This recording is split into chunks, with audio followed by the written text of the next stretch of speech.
Ay mga Lods, kumusta? Ngayong araw nga pala nagyaya ang aking anak.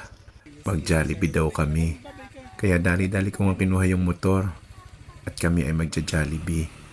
Sa bahay nga pala namin 10 minutes lang ang layo ng Jollibee. Kaya ang aking anak every time na mag-crave siya, ayun, madali lang puntahan. Minutor nga lang pala namin para iwas din sa traffic. Habang binabaybay namin ng barangay road, ayan nagkukulit nga ang aking anak na malusog. Ang taba ng anak ko, no? Parang daddy. Ayan, no? Kita nyo naman, tuwang-tuwa yan, no? Daldal. At nandito na nga kami sa Jollibee. Nag-drive-thru na lang kami. Gusto lang naman niya ay burger steak. Ako naman ay busog pa, kaya hindi naman ako nag-order para sa akin. So while waiting, ayan, nagkukulitan kami mag-ama. Video. At ayan, mukhang malapit na nga kami. Sumusunod na kami dyan sa may sasakyan na yan. At excited na nga dyan si anak. Medyo natagalan nga palang mag-order yung nakakotse sa harap namin. Kaya medyo nagkukulitan ulit kami niyan. Ayan, kita nyo naman ang likot-likot ng camera. Kasi nagkukulit yung anak ko.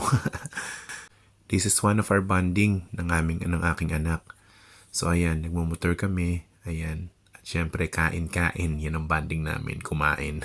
So yun na nga mga Lods, malapit na nga tayo. Kanina pa ako malapit pero ang tagal-tagal. And finally, eto na nga tayo. Wala pa rin pala. At konting saglit na nga lang, ayan, binigay ko na nga sa aking anak ang pera para siya magabayad. Para matuto na rin siyang mag-order. And this is it, our turn. Hindi pa rin pala tapos yung kotse sa harap namin. Nagdidiwaran ng aking anak dyan, tagal-tagal naman daw. Pero syempre, tinuturuan ko ang aking anak na maghintay. Patience lang ba? At nakikinig naman siya, mabait naman yung anak ko na yan, manang-mana sa daddy. And this is it, turn na nga naming mag-ama. Inabot na nga pala sa kanya ang resibo at saka ang sukli. At syempre, yung in-order niya. Thank you po ate, masaya na naman ang aking anak. At ayun nga, pagkuha ng order, diretso na nga kaming umuwi. At syempre, hindi na nagtagal, kumain na yan.